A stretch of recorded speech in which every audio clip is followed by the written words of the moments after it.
Vamos ahora con la siguiente charla que la va a dar Agustín Rodríguez y Fuentes, que se llama Photoshopeando, en donde vamos a ver las nociones básicas de Photoshop y las herramientas básicas para empezar a manejar el programa.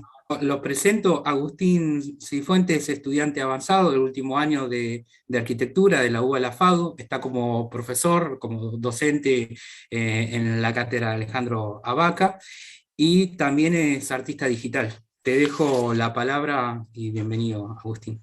Buenas, ¿cómo va? Bueno, en este video la idea es ver un poco las bases de Photoshop, ver un par de herramientas que les van a servir para sus trabajos, desde lo básico para, digamos, quienes no tengan ni idea de cómo se usa Photoshop, y también ir viendo ciertas herramientas que por ahí alguien por ejemplo, M1 no conozca, o ciertos truquitos que les seguramente vaya a ser muy útil. Así que, bueno, arrancamos. Lo primero que van a ver cuando abran Photoshop va a ser esta pantalla en la cual van a tener, bueno, todos sus trabajos recientes, y estas dos pestañitas de crear nuevo y abrir. También, si no, pueden crear a partir de donde dice archivo. Bueno, vamos a empezar creando un archivo nuevo y acá vamos a hacer una serie de cuestiones. Bien, lo primero que, digamos, tenemos que entender para saber cómo crear en Photoshop, sobre todo si queremos hacer una edición de una imagen, una lámina, etcétera, es entender que nosotros vamos a estar, que Photoshop labura con píxeles, o sea, con mapas de píxeles, así como, por ejemplo, su pantalla, su monitor, porque va a estar en este video, son un montón de pixelitos chiquititos, chiquititos, chiquititos, todos apilados uno al lado del otro, y eso genera la imagen. Bueno, de la misma manera, Photoshop nos va a permitir controlar de esa manera, a diferencia de, por ejemplo, Illustrator, que labura con vectores, que es otra cuestión. Entonces, para poder laburar en Photoshop, lo primero que tenemos que definir es el tamaño de nuestro mapa de píxeles, de nuestro canvas, si se quiere, que sería el nombre correcto. Por norma general, vamos a estar utilizando, sobre todo para la cátedra, yo les recomiendo personalmente que utilicen una 3 con 150 de resolución, o de DPI, que sería el nombre correcto, tiene que ver con los píxeles por pulgada, como bien dice acá. Para imprimir 150 dpi les va a venir bárbaro, y el tamaño 3 es el que suelen laburar para láminas. Si tuvieran que hacer un trabajo más grande, tienen acá una serie de tamaños predeterminados, o si no, lo pueden definir por este medio. Por ejemplo, si yo quisiera una 2, simplemente le doy por 2 acá y me va a quedar una 2. En este caso igual voy a usar una 3, así que le vamos a dar acá. Si fuera para digital solamente la entrega y no tuviera intenciones de imprimirlo, de todas formas les recomiendo que utilicen A3. ¿Por qué? Porque si ustedes van a la versión web y quieren crear, por ejemplo, uno de 1920 por 1080 con 150 dpi, les recomiendo 72, posiblemente se queden cortos.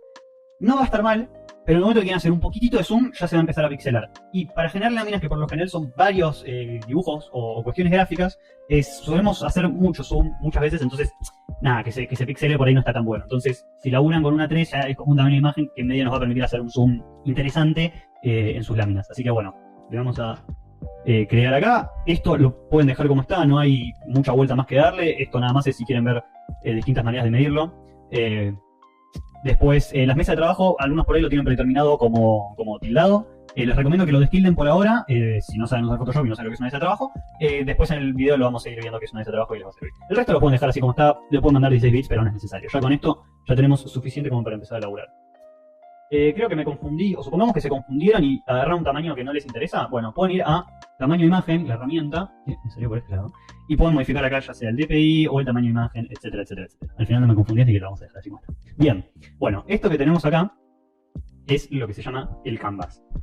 Es decir, nuestra hoja donde vamos a estar laburando, y bueno, toda una serie de cuestiones y herramientas que nos van a ser muy útiles. La primera y la más importante para que entiendan cómo funciona Photoshop es la herramienta de capas, que la van a tener por defecto acá. Si no la tienen, buscan acá en ventana, capas. Todas las herramientas, todas las ventanas estas que no lleguen a encontrar, ustedes no las tienen, ventana, y buscan el nombre en cuestión. Igual por defecto se les abren bastantes, lo mejor es que las vayan sacando y después se los sumo a buscarlas igualmente por acá. Bien, bueno, entonces, ¿qué quiere decir que esto labura por capas? Piénsenlo como si fuera una serie de capas de papel en blanco. Es decir, vamos a hacer algo súper básico, que va a ser lo siguiente. No se preocupen que ya voy a estar explicando cómo funcionan estas herramientas. Bien, acá tenemos dos formas, dos elipses. Digo elipses cuando son círculos perfectos. Que como pueden ver, uno está por detrás del otro. Este orden, por ahí algunos laburan en Word cuando están en primer año por lo general. ¿Cómo hacen para que uno quede adelante del otro? Bueno, le dan clic derecho y le dan traer imagen al frente. Bueno, Photoshop tiene una manera que es mucho más organizada para laburar, que es por capas. Es decir, como la capa elipse 2, elipse 1, que es la verde, está por encima de la capa elipse 2, yo voy a ver siempre por encima de las capas que estén valga la redundancia, arriba de él. Entonces, si yo quisiera que, por ejemplo, este elipse esté por encima de este otro, simplemente tendría que mover esta capa al fondo o traer esta hacia arriba. Esto que ahora comento y parece algo súper sencillo, cuando empiezan a tener un proyecto complicado con un montón de cuestiones y dibujos gráficos y tal, bueno, tener un buen orden y una buena organización de capas le va a ser primordial para poder empezar a elaborar en Photoshop. De hecho, ustedes acá ya han teniendo una serie de herramientas que les van a ser súper útil para elaborar sobre esas capas.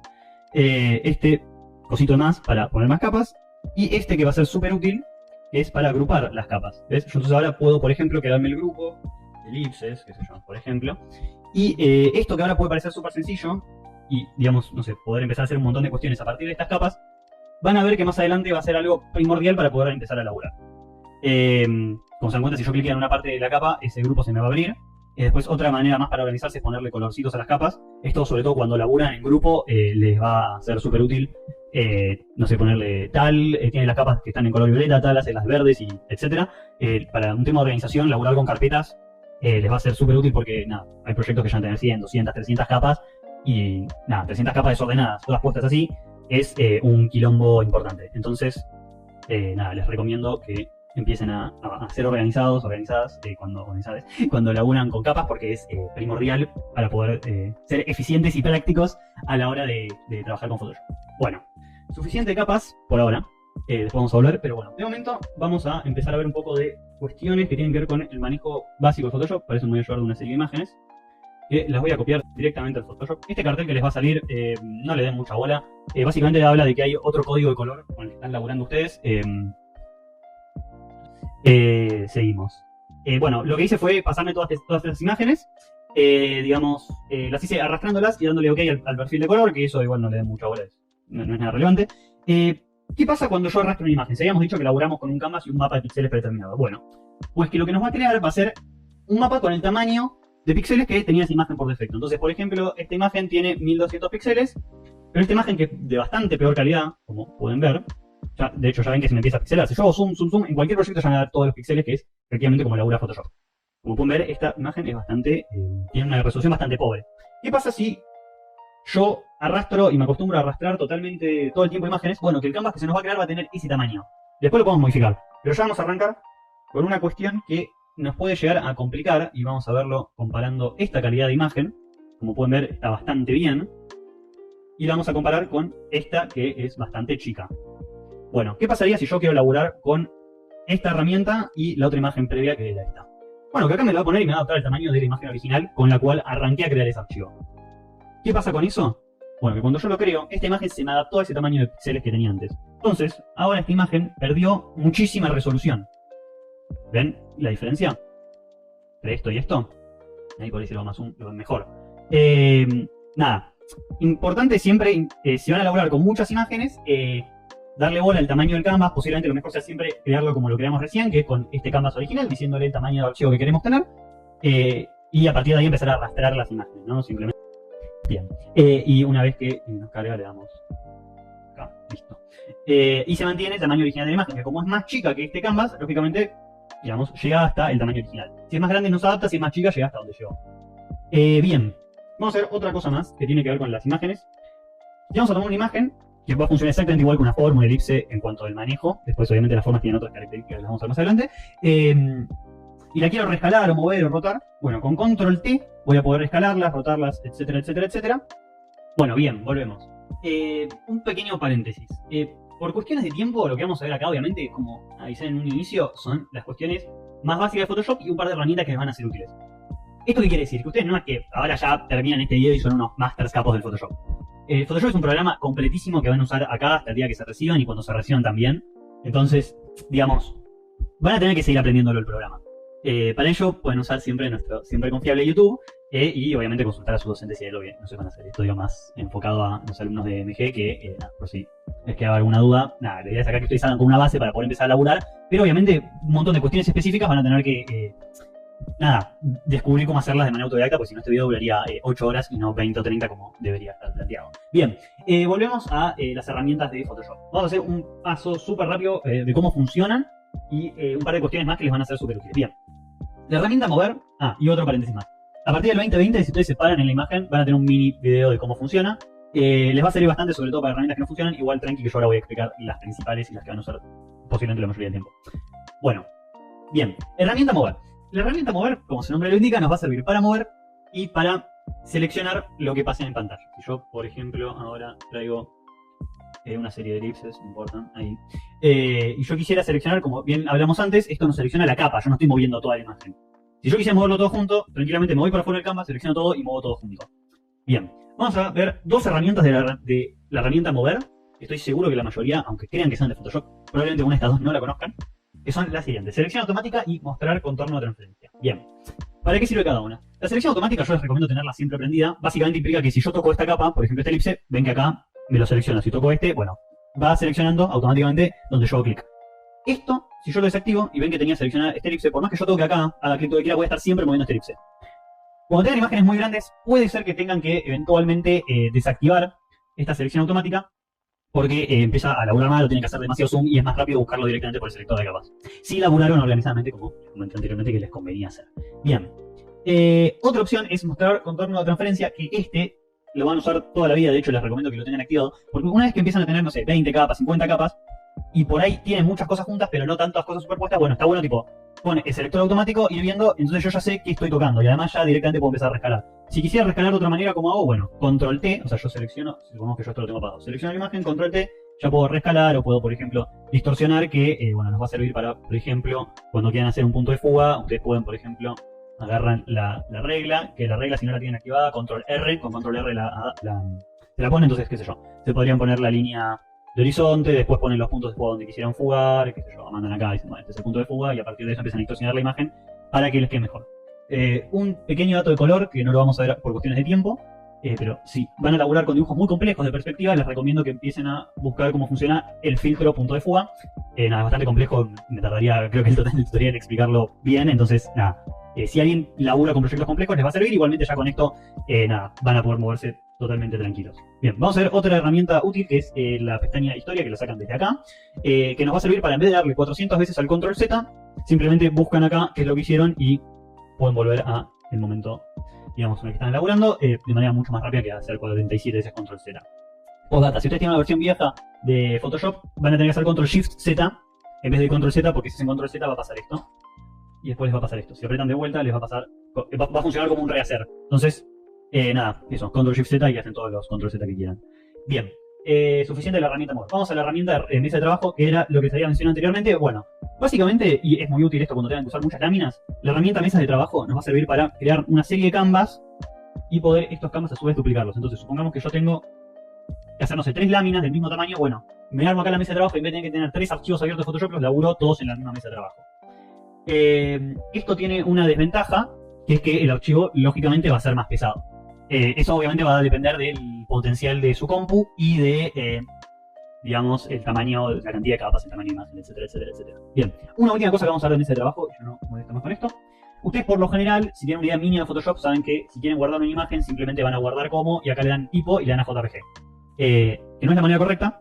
Y como ven, si abren mesa de trabajo, esa opción no la van a tener disponible. ¿Por qué? Porque como estamos hablando con 3 mesas de imágenes, en las versiones viejas antes lo que hacía era te sacaba una foto de todo este campo, de los 3 campos juntos, y medio no tenía mucho sentido. Así que ahora lo sacaron, y si quieren sacar una foto tienen que ir a la versión correcta, que es exportar como. Ahí les va a saltar una ventanita, y bueno, acá empiezan a modificar las cuestiones necesarias. Bien, si están laburando con un solo canvas, sí van a poder hacer esto.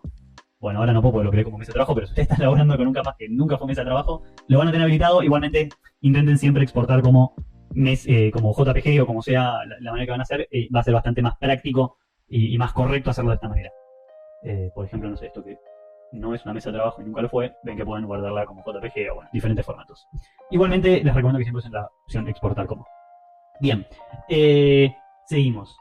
Bueno, acá vamos a ver una serie de herramientas de selección que son, postdata, para ver esta ventanita, clic derecho y pueden ver las herramientas que son las variaciones de la misma herramienta. Bien, para seleccionar vamos a tener el clásico marco, que como su nombre lo indica es un marco, el lazo poligonal, que lo van a usar muchísimo, que básicamente nos va a permitir hacer lazos poligonales, como su nombre bien lo indica. A partir de eso nosotros podemos empezar a mover. Si yo estuviera en esta capa, empezaría a mover esa capa. Bueno, para deseleccionar, control D. Bien, ¿y qué es lo que nos interesa de esto? Por ejemplo, si yo transformo con un objeto inteligente, puedo empezar a recortar, a mover y bueno, toda una serie de cuestiones. Para tenerlo como objeto inteligente, la manera más rápida pueden hacer control V y acá convertirlo en objeto inteligente. La manera más rápida es ir a buscar un pincel y cuando lo quieran pintar les va a salir el cartelito que me salió recién a mí, le dan que sí y listo. Rasterizar, perdón, no era inteligente, es rasterizar. Si la capa no está rasterizada como ahora, simplemente les va a decir si quieren rasterizar, los va a dejar y bueno, ahí van a poder empezar a hacer modificaciones dentro de la propia capa. Bien, bueno. Vamos a borrar todo esto. Bien. Además de esta herramienta de lazo poligonal, tenemos el lazo común y el lazo magnético, que ya les digo, les adelanto de ahora, si tienen la opción, si tienen el Photoshop 2020 en adelante, olvídense de la existencia de estas dos herramientas porque no les van a servir, porque tienen esta herramienta que es mucho más interesante, se llama si ustedes tienen una versión todavía más que les recomiendo que actualicen porque esto es muy potente y vamos a ayudarnos de otra imagen. Este es un y básicamente lo que nos va a hacer es, si ya conocen la varita mágica, ya van a saber cómo funciona. Esto, nada, mete de inteligencia artificial y funciona, como van a ver ahora, muchísimo mejor. Obviamente consume más recursos, pero es increíblemente preciso la manera en que labura esta imagen, esta herramienta, así que les recomiendo que la empiecen a utilizar si es que tienen el 2020 en adelante y si no les recomiendo que se pasen el 2020. Porque es muy potente esa herramienta, les va a ahorrar muchísimo tiempo. Y nada, el tiempo es muy importante. Básicamente se van a ir dando cuenta que un montón de cosas las pueden resolver de distintas maneras y ya el mismo resultado. La idea sería hacerlo de la manera más deseable o más óptima, cosa de nada, eficientizar los tiempos y poder, digamos, utilizar la herramienta de una manera mucho más didáctica. Bien, bueno, bien, volvemos. Teníamos la selección. Bien, yo lo que voy a hacer ahora es darle, supongamos que yo quiero cambiarle el color, no sea negro, bueno, puedo agarrar el pincel y pintarlo directamente. Y esta transformación es dentro de la misma capa, o sea que eso nos va a servir tanto para bien como para mal. Es decir, si yo ahora quiero volver al rojo, no puedo mover esto porque modifiqué la capa original. Pero, si yo quisiera modificar esta capa y no quiero tener 14 capas más, es mucho más óptimo modificar la imagen original antes que andarle agregando capas. Otra cosa que nos va a servir muchísimo es la herramienta Shift F5, que va a ser para rellenar. Ustedes les va a salir esta ventanita. Y acá van a ver el tipo de contenido. Bueno, podría ser un color cualquiera y listo. Y funciona igual con bote de pintura y por ahí tan útil no les es. Pero van a ver que ahí decía, yo lo tenía predeterminado en rellenar según el contenido. Y ahora vamos a ir a otro ejemplo para que vean cómo funciona esto de manera más completa. Bueno, para ver cómo funciona la herramienta de selección según el contenido, vamos a eficientizar los tiempos y vamos a hacerlo viendo otra herramienta más, que es la herramienta de recortar, que lógicamente sirve para cambiarle el tamaño al canvas. Fíjense que acá ustedes van a tener dos opciones abiertas, que es una que dice eliminar píxeles recortados y otra rellenar según el contenido. Bien, vamos a ver por qué esto lo tienen que tener siempre apagado, o sea, siempre sin tildar, porque si yo ahora recorto esta imagen y ahora la quiero volver a abrir porque, qué sé yo, me arrepentí, no puedo, se me va a rellenar en blanco. Ahora, si yo no tengo habilitada esa opción, tengo desactivada, yo puedo recortar, cortar y después volver a abrir la imagen y, digamos, va a ser bastante más óptimo, ¿no? Porque es un flujo de trabajo mucho menos destructivo. Además nos sirve para encuadrar. Si ustedes apretan la letra O, pueden ir cambiando las diferentes maneras de encuadre. Posiblemente empiecen a utilizar bastante esto que tiene que ver con la regla de tercios y esto con la proporción áurea. Nada, después para no perder tiempo no voy a ponerme a explicarlo, pero bueno, les va a servir bastante. ¿Y para qué sirve rellenarse un contenido? Bueno, bien. Entonces, para volver con el tema de rellenar según el contenido, lo vamos a ver con la herramienta corta. Entonces, nosotros ya tenemos seleccionado todo esto, tenemos desactivada la opción de eliminar píxeles. Entonces, vamos a agrandar la proporción a ver qué pasa. La proporción de la imagen. Vamos a hacerla, por ejemplo, hasta acá, ¿no? Y tenemos todo esto que está en blanco, no hay información. Entonces, lo que va a pasar es que Photoshop va a leer la información que hay en la imagen y a partir de eso, con la inteligencia artificial, va a empezar a, digamos, rellenar esos lugares vacíos. Lógicamente, entre ustedes más quieran agrandar, más chances de que haya algún tipo de error tienen. Lógicamente, si yo quisiera contenido a tirar de cualquier cosa. Pero para pequeñas modificaciones, como por ejemplo esta, bueno, ven que el techo lo hizo perfectamente, el techo del cielo, digamos, lo hizo perfectamente. Acá, digamos, hubo algunos errores, esto siguió bastante bien, acá está un poco raro. Entonces, ¿cómo podríamos rellenar y arreglar esto? Bueno, con nuestra otra fiera herramienta que les va a servir también muchas veces. Una sería probar rellenar según el contenido, y si no funcionase eso, tendríamos que ir a los clásicos parche o tapón clonar, que igual ahí lo arregló bastante bien. Pero bueno, vamos a ver cómo funcionan de todas formas estas dos herramientas que también las van a tener que usar seguramente. Bien, la herramienta tapón clonar, ¿cómo funciona? Bueno, es muy fácil. Con alt-click, esta alt-click lo van a empezar a usar siempre para cambiar el tamaño de cualquier tipo de pincel, goma de borrar, lo que sea. Yo voy agrandando y achicando el tamaño del pincel. Y para arriba o para abajo voy agrandando la dureza. La dureza tiene que ver con ese fondo difuminado que ustedes ven en rojo, ¿sí? Si tiene 100% dureza es un círculo perfecto. Y bueno, menos dureza, más difuminado. Bien, entonces, yo haciendo alt-click, ven que me sale este cuadradito. Bueno, yo voy a poder elegir de dónde tomar un punto al que agarrarme y voy a empezar a copiar ese punto. Y ven que hay como una crucecita. Bueno, a partir de esa crucecita yo puedo empezar a copiar y rellenar las partes que estén digamos que necesita una corrección. Esa es una herramienta para corregir que se usa bastante, para detalles es muy útil. Otra herramienta que podemos usar, además de rellenar según el contenido y el tapón clonar, es el parche, que se encuentra acá arriba, y funciona muy similar a cómo funciona el tapón clonar. Básicamente vamos a seleccionar una porción y la vamos a mover a lo que le queríamos arreglar. Entonces, supongamos que yo quiero arreglar todo este cacho acá. Bueno, lo que me convendría es empezar a hacerlo por partes. Agarro, arrastro, voy ahí que está más o menos en negro y esto me lo va a empezar a arreglar. Por ahí acá esto entonces lo tiro más para arriba y va. Y a poquito le vamos dando forma, ¿sí? Y ahí, pues obviamente habría que empezar a arreglar esta parte y tal. Pero bueno, se van dando una idea de cómo se puede empezar a utilizar esa herramienta, ¿sí? Bien. Bueno, para terminar con el tema pinceles, vamos a ver un minutito cómo funcionan los pinceles. Pinceles, goma de borrar, etc. Bien, bueno, esto ya lo habíamos visto, ¿no? Esto es un círculo duro, esto es un círculo con dureza mínima. ¿Entienden? Bien. A partir de eso, obviamente, también le podemos arreglar la opacidad, que va a tener que ver con, vale la redundancia, la transparencia. Esto para sombras lo usan bastante. Y después el tema del flujo va a tener que ver más si usan una tableta de dibujo o no, que con otra cosa. Tiene que ver con la velocidad de cómo yo copio el tinto. Por lo general, vieron cómo quedó si lo tengo en 35 y si lo tengo en 100 es como más fluido, ¿no? Bien. Lo último que vamos a ver de tema pinceles es que ustedes también pueden tener pinceles personalizados. Por ejemplo, estos de acá, que se los bajan de internet. Y por ejemplo, para decorar muchas veces lo suelen utilizar bastante. Para el tema de detalles, de hecho, los alumnos que hayan hecho esto seguramente hayan usado para este tipo de operaciones. Estas plantas de acá seguramente sean un pincel. Nada, habrán creado una capa acá y con el pincel de ellos, en blanco, supongo que lo habrán decorado. No digo que tenga que ser así, pero seguramente suelen ser herramientas bastante prácticas. Obviamente todos los pinceles personalizados tienen la misma lógica de tamaño, opacidad, y algunos tienen dureza y otros no. Eso según el creador de dicho pincel. Bueno, habiendo ya liquidado el tema de los pinceles, vamos a pasar a otra herramienta que es bastante útil y la vamos a ver con este ejemplo. Me voy a llevar esto para acá.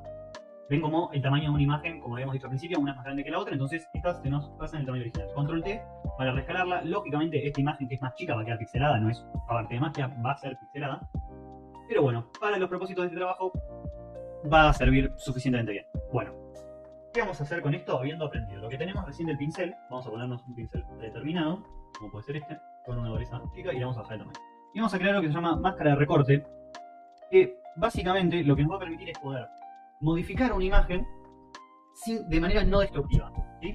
¿Qué quiere decir esto? ¿Vieron cómo, por ejemplo, con el tema de recortar, teníamos la opción de eliminar los píxeles, que por ahí es más veloz a la hora de recortar una imagen, pero está claramente menos optimizado, es decir, es más destructivo. Si yo después quiero volver para atrás, tengo que darle al control Z. Bueno, la máscara de recorte es muy similar a, en vez de usar la goma de borrar, yo puedo empezar a utilizar la máscara de recorte y la manera que va a funcionar es la siguiente. Todo lo que yo pinte en blanco va a ser un lleno. Entonces, de hecho, como están viendo acá, esto está en blanco, entonces lo veo lleno. ¿Qué pasa si yo me pongo en negro? Bueno, va a pasar esto. Va a empezar a funcionar como una suerte de goma de borrar. Y con eso vamos a empezar a generar cuestiones que son bastante interesantes, como por ejemplo empezar a quedar algo así. No sé, y acá podríamos tipo, a partir de ajustar la opacidad y dándole brillo a la imagen y tal. Y digamos, ¿qué es lo que tiene esto en contraposición a? Ustedes pueden decir, bueno, ok, está muy lindo todo, pero para eso puedo usar la herramienta de borrar, que va a ser bastante similar. Bueno, la diferencia radica en que yo no estoy destruyendo la imagen. Si yo me arrepiento luego de haber abierto esto, simplemente basta con pintar en blanco de nuevo para poder arreglarlo, ¿sí? Y eso, créanme que cuando ustedes empiezan a elaborar, y muchas veces son muchos toqueteos que hacen, no pueden ir volviendo al control Z, porque hasta que no ven la imagen final, por ahí no se dan cuenta de esos pequeños cambios que tienen que hacer. Así como esto funciona de manera no destructiva, de hecho si yo borro la capa de recorte, se me borra esto y ya vuelve a ser la imagen original. O también obviamente pintándola toda de blanco, ¿no? Hago así, con opacidad al 100, y esto vuelve a constante, ¿bien? Podemos hacer también un montón de cuestiones de edición de la imagen que también son no destructivas. Ustedes si quieren modificar una imagen, en cuestiones de brillo, contraste, saturación, etc., que lo vamos a ver por ahí con un ejemplo a color, que va a ser un poquito mejor. Bien, vamos a poder, por ejemplo, yo podría ir acá, ir a ajustes, qué sé yo, curvas, eso es lo que van a usar mucho, y si yo quisiera darle más contraste, podría hacer esto, ¿no? Y le voy subiendo el contraste a la imagen. Ahora, en el momento que yo presioné OK acá, esa operación ya quedó. Y yo quiero darle esto para el atajo rápido para las curvas de control M. Yo ya vieron que yo antes hice esta operación. Si yo quiero volver a tenerla así, que era como la tenía antes, no puedo. Entonces, ¿por qué? Porque la imagen ya se modificó. Mismo si hago algo con, no sé, qué sé yo, la luminancia de la foto. Si yo quiero volver, quiero rectificar lo que hice, ven que ya no puedo. Quedó la modificación que hice. Entonces, voy a tener que darle control Z, control Z, control Z, y todo lo que hice se me va a perder. Entonces, ¿cómo puedo hacer eso de forma no destructiva? Bueno, vamos a ir acá abajo a donde está para crear capas nuevas y grupos de capas, y vamos a tener estas mismas opciones, las mismas, pero que se van a aplicar a la capa de esta forma que es no destructiva, digamos, ¿no? Entonces a mí se me va a aplicar esto de las curvas, entonces yo voy a poder aplicarla acá y se me va a haber creado esto. Entonces se dan cuenta que hicimos el mismo efecto que antes. Pero ¿qué pasa? Si yo lo quiero modificar, tengo esta curva y puedo ir y volver las veces que yo quiera. Eso, nada, nos permite tener una serie de control sobre lo que estamos creando que nos termina siendo muy beneficioso, sobre todo a la hora de hacer pequeñas modificaciones. Cuando ya tenemos terminada una lámina y queremos cambiar unos pequeños detalles, muchas veces terminamos viéndonos en la incapacidad de poder hacerlo porque esos detalles conllevan a hacer un nivel de control Z que nos haría perder un montón del trabajo, ¿sí? Bueno, otro pequeño detalle es que, como recuerdan, Photoshop funciona por jerarquía. Y ven que esta capa está por encima de esta otra. Vamos a hacerlo con tono y saturación para que lo entiendan mejor. Yo voy a agarrar la saturación. Ustedes saben que sin saturación es blanco y negro, colores extra saturados. Lo voy a colorear para que se entienda un poco a lo que voy. Y miren lo que va a pasar ahora. Yo voy a agarrar cualquier color, no importa. Esto, voy a entrar acá y voy a agarrar el pincel y voy a hacer esto. Y como pueden ver, esto está por encima de la capa de tono y saturación. ¿Qué pasa si yo lo pongo por debajo? Que se me va a aplicársele la opción del filtro que le acabo de aplicar. Ahora, ustedes me pueden decir, está buenísimo porque entonces yo puedo ir generando un montón de capas y aplicarles ajuste a varias capas en vez de tener alguien uno por uno. O ustedes me pueden decir, no, pero yo quiero que esto esté solo para esta capa. Bueno, entonces, ¿cómo van a hacer para que solo esté para esta capa y no tener que empezar a reordenar todo? Alt, clic, Alt, clic. Una vez que ustedes hacen Alt, clic, quiere decir que esto se va a aplicar solamente a la capa que está por debajo. ¿Qué quiere decir? Que si yo esta la capa la paso, por ejemplo, acá, va a desaparecer, lógicamente, porque está por debajo. Pero, si yo, por ejemplo, decidiera borrar esta imagen, acá, no importa. Ven que se mantuvo el violeta, el magenta que habíamos creado. Lo podríamos haber hecho, ¿no?, con una capa de recorte y hacerlo de una manera mucho menos destructiva, ¿no? Explicarse un ratito, ¿no? Lo pintaríamos de negro, pintaríamos la capa de negro y esto empezaría a salir como corresponde. Bien. Bueno, habiendo repasado la mayoría de las herramientas principales que nos da Photoshop, obviamente quedaron que no vimos, bueno, el bote de pintura, ya saben, apretan y pintan, la herramienta de texto, nada, para el texto, ustedes acá pueden elegir la tipografía, el tamaño, bueno, ya saben cómo funciona esto, no necesitan que yo se los explique. Sí sepan que pueden cargar tipografías, eso se hace descargando el archivo .font y después dándole clic. Bueno, si tienen Windows igual es bastante sencillo, bastante intuitivo de hacer. Una recomendación es que no usen letra de fantasía por norma general, igual tampoco es que no usen Comic Sans, qué sé yo. Por norma general, igual, si justo hay una letra de fantasía que a ustedes les gusta y estéticamente queda bien, bueno, vayan adelante con eso, supongo. Después, a lo sumo sus docentes les dirán. Por norma general, es recomendable no utilizar letra de fantasía. Bien, como puede ser, por ejemplo, Comic Sans. Bien, la herramienta de texto, ya saben cómo funciona. Bien, vamos a ir con la última herramienta que es, bueno, las de forma son bastante intuitivas también, ¿no? Vamos a ir con la última forma compleja que es la pluma, que nos va a servir para hacer todo tipo de curvas, ¿no? Curvas Bezier, que nos va a permitir o empezar a tener cierto control vectorial sobre lo que estamos creando, ¿no? Bueno, y para utilizar la pluma tenemos dos maneras. Una es simplemente haciendo clic y ustedes van a ir viendo que nos va a ir marcando el contorno. Que después con la tecla control pueden ir moviendo esos puntos que ustedes fueron marcando. Entonces, por ejemplo, para laburar con dibujos, si ustedes quieren armar, por ejemplo, un punto de fuga y tal, esto les va a venir bárbaro, porque ustedes pueden ir modificando y usar esto como si fueran hilos, ¿no? Les van marcando cuáles son los puntos de fuga correspondientes, ayudándose, obviamente, de la grilla, pueden lograr resultados bastante interesantes, ¿sí? Bien, pero también la pluma la pueden utilizar para otra cuestión. Vamos a bien, que es hacer curvas Bezier, que es a partir de un punto, ¿no? Yo voy y creo una curva, pueden empezar a hacer dibujos más curvos. A partir de esto pueden hacer dos cosas. Bueno, tres cosas en realidad. Pueden hacer formas, que esto sería, ¿no? Le dan clic acá donde dice forma y, bueno, súper rápido, esto les crea una forma. Voy a poner en rojo, voy a hacer en negro, ahí va. Esto posiblemente no lo usen mucho, pero sí es probable que utilicen esto que les voy a mostrar ahora, que es en la herramienta trazado. Por ejemplo, si ustedes quisieran, no sé, seleccionar algo que tenga una curva, con el lazo poligonal se van a volver locos. Con el lazo magnético, que es la segunda opción, posiblemente no funciona. Y si el selector de objeto no funciona, entonces van a tener que usar la pluma. Y con la pluma, lo que van a hacer es, una vez que tengan cerrada, ¿no?, lo que quieren seleccionar, van a hacer clic derecho, hacer selección. Les va a preguntar cuánto desvanecimiento quieren. Si quieren que sea preciso, denle en 0 píxeles. Crear y se los va a crear. Y también lo que pueden hacer, además de eso, es lo siguiente. Es tomar esto, control, por ejemplo, vamos a empezar a mover un poco estos puntos para hacer un poquito más interesante, que es algo así. Ponele. Vamos a seleccionar una capa nueva y le vamos a dar con la herramienta pluma seleccionada, le vamos a dar en en contornear trazado. Vamos a poner un pincel. Pueden tener o no activada la casilla de simular presión. Yo les recomiendo que por norma general la tengan desactivada. Y nos va a crear, obviamente, lo que nosotros hayamos marcado. ¿Qué pasó? ¿Por qué quedó así? Porque yo tenía mi pincel en este tamaño. Entonces hizo este recorrido que yo marqué con este tamaño de pincel. Claramente esto no nos sirve. Pero ¿qué pasa si yo ahora me pongo otro color, ponerle así, me bajo el tamaño del pincel a este tamaño, le bajo la dureza también, ya que estamos, algo ahí, y hacemos la misma operación? Bueno, entonces vamos a darle a contornear trazado con el pincel y ahora nos quedó algo bastante más interesante, ¿no? Y esto obviamente lo pueden mover y bueno, ya es una línea más, ¿no? Bien, vamos a ver lo último y ya con esto terminamos, que es la herramienta de línea de tiempo, que para los GIFs les va a venir bárbaro. ¿Sí? Corto, armo una escena y les explico cómo funciona.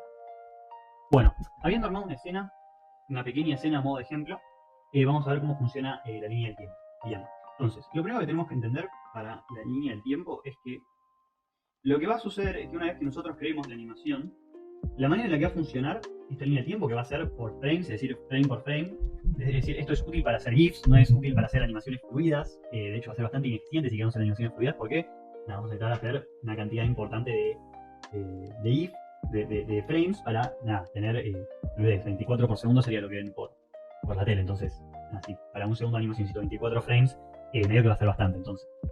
Tengan eso en cuenta. Esto en realidad es para crear otro tipo de situaciones un poco más no tan fluidas. Pero bueno, básicamente para entender cómo funciona cada frame, lo que vamos a hacer es... Nosotros vamos a crear toda la animación y vamos a dejar todas las capas apagadas. Y a medida que van surgiendo distintos tipos de situaciones, los vamos a ir prendiendo en distintos frames. Entonces, vamos a poner un ejemplo muy rápido. Mi idea es hacer algo bastante sencillo, que es ir que este cuadrado rojo que sale la hora, bueno, como que vaya un poco saliendo y no vaya como haciendo esta situación. Bueno, y a partir de eso se van a ir ocurriendo distintas cosas. Entonces, ¿cómo debería hacer yo? Bueno, lo primero que tendría que hacer es, en el frame 1, tener todo lógicamente apagado. Ese sería el frame original. Bien. En el frame 2, entonces, lo que voy a hacer va a ser apagar todos. Apretando clic, ustedes pueden apretar y prender varias capas. Y paréntesis. Si quieren agregar una capa, alt y clic y les queda solamente esa capa. Eso les va a servir también. Bueno, entonces yo acá crearía mi segundo frame y le daría más. Y haría mi siguiente frame. Entonces empezaría a ir subiendo el número de frames y ya van viendo que va quedando algo que si le damos play, no sé, que algo que empieza a tener un poco empieza a ser un poco más interesante, ¿no? Bien, si nosotros quisiéramos que esto no fuera tan fluido que posiblemente les convenga, nosotros acá podemos seleccionar todos los frames y poner cuánto queremos que dure. Por lo general 0.2 está relativamente bien, a veces lo pueden hacer un poquito más lento, un poquito más rápido, eso es cuestión de ir probando. A veces hacen mucho lo que es cortes y ir cambiando, ir moviendo ese corte, y por ahí está bueno que sea medio segundo cada imagen o un segundo cada imagen, como para poder detenerse y ir viendo bien cada parte del detalle, ¿sí? Bueno, ahora voy a cortar y voy a terminar de armar la animación con todo esto que le armé para que vean, entiendan un poquito cómo puede llegar a funcionar esto del clip, vemos cómo se exporta y ya estaríamos, ¿sí? Bueno, volvimos habiendo terminado ya lo que sería la animación, ¿sí? Básicamente hicimos esto que mostré recién y bueno, después le fuimos creando diferentes situaciones, frame por frame. Lo ideal sería que ustedes tengan todas estas capas ordenadas como les mencioné al principio del video. Entonces después, simplemente, si ustedes manejan un buen orden con esto, dejan todo apagado y lo único que tienen que hacer es ir prendiendo capas a medida que quieran ir generando el movimiento. Y esto que por ahí parece un montón, 65 frames, ¿no? Y se hizo en 10 minutos, 15 como mucho. Es simplemente eso, tener un orden. Entonces después, simplemente cuando quiero animar, prendo, apago las capas que necesito, tuki, y ya está. Tengan en cuenta una cosa, si ustedes modifican algo en este frame, vamos a hacer, por ejemplo, voy a agarrar esta capa y lo voy a borrar. Miren lo que va a pasar acá abajo, Se me borran todas esa capa. Bueno, entonces si la borramos, se borran todas. Ahora bien, si la movemos, no ocurre lo mismo. Si ven que se queda solamente en este movimiento. De todas formas, yo les recomiendo que intenten laburar capa por capa con una animación porque después se hace muy engorroso encontrar dónde hicieron ese movimiento y después se arrepienten y lo quieren volver a poner donde estaba y no le encajan justo a los píxeles y es como todo un tema. Entonces, lo mejor es simplemente prender y apagar capas, es el método más eficiente que encuentro yo. Entonces, nosotros ya tenemos la animación final de lo que queremos animar, que es todo esto, toda esta animación que estuvimos generando. Entonces, ahora vamos a dejarla que termine.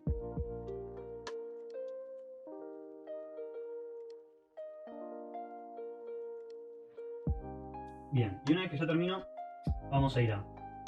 Una vez que ya chequeamos que esté todo bien, que esté todas las animaciones en orden y tal, vamos a ir a guardar para web. Se nos va a abrir esta pestaña. Bien, se nos va a abrir esta pestaña. El corte es nada más para que no tengan que esperar mientras cargue. Nosotros acá vamos a darle la opción de original o optimizado. Yo les recomiendo que usen la opción optimizada, suele salir bastante mejor. El tema de colores, nada, les recomiendo que utilicen 256 o la mayor cantidad que les permite el programa. Va a ser más pesado, pero créanme que se va a notar la diferencia. Le damos a guardar. ¿Dónde lo vamos a querer exportar el archivo? Yo lo voy a guardar en el escritorio solamente para propósitos de este video. Le damos a guardar. Esto se va a tardar un rato, nos va a salir este aviso. Le vamos a dar que sí. Y esto va a tardar un rato, ¿sí? Así que nada, corto, vemos el final y ya estamos. Bueno, al final se tardó un minuto, tampoco fue tanto. Acá tenemos el GIF final, esto es lo que exportamos recién. Lo único que corté fue para que no tengan que verme mientras espero a que se cargue el GIF. Y acá tiene el GIF terminado.